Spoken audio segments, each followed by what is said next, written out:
एक छोटे से गांव में 8 साल की लड़की रहती थी, चंदा।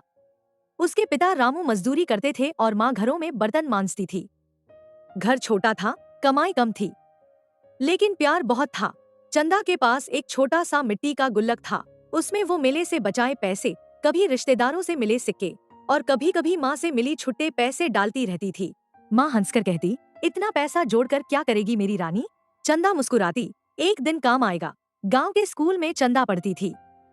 वहाँ उसकी सबसे अच्छी दोस्त थी, राधा। राधा पढ़ने में बहुत तेज थी, लेकिन उसके घर की हालत चंदा से भी खराब थी।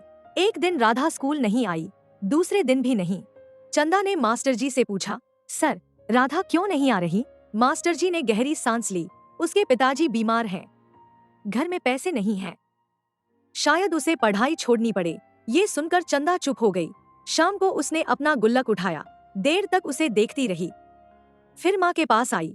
अम्मा, इसे तोड़ दो। माँ चौंकी, क्यों? तू तो कहती थी बहुत जरूरी काम के लिए बचा रही है। चंदा की आंखें भर आईं।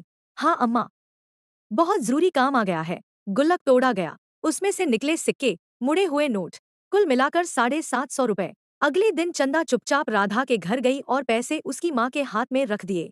राधा की माँ रोने लगी, बेटी, ये तूने क्या किया? ये तेरे अपने पैसे हैं।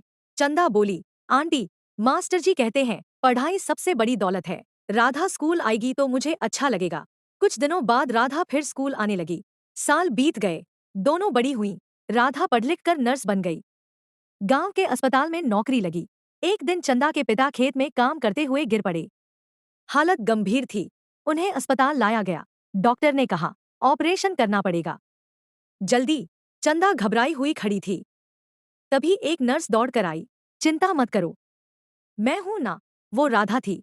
उसने पूरा ध्यान रखा, डॉक्टर से बात की, इलाज जल्दी शुरू करवाया। ऑपरेशन सफल रहा। बाहर आकर राधा ने चंदा का हाथ पकड़कर कहा, उस दिन अगर तू अपना गुल्लक न तोड़ती तो मैं आज यहाँ न होती।